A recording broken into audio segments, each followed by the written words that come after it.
How to create a collage on your Microsoft Word. Simply open this. Go to Insert, press on to Insert, and showing it to Smart Art. Press on and select to Picture. And follow here, showing it to Style. You just select any style. So like select this style. Press on OK. Okay, alright. As you can see, press on, then you get this option. Select an image from your gallery. Second, third,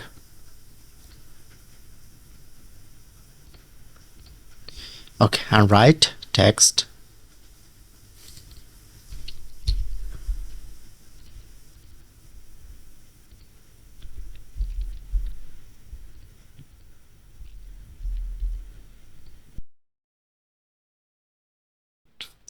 Okay, and follow the top bar, showing it to more design,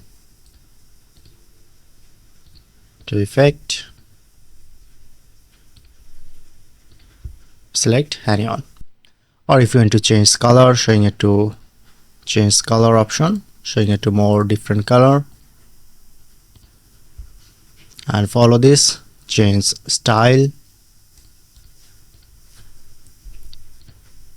That's it.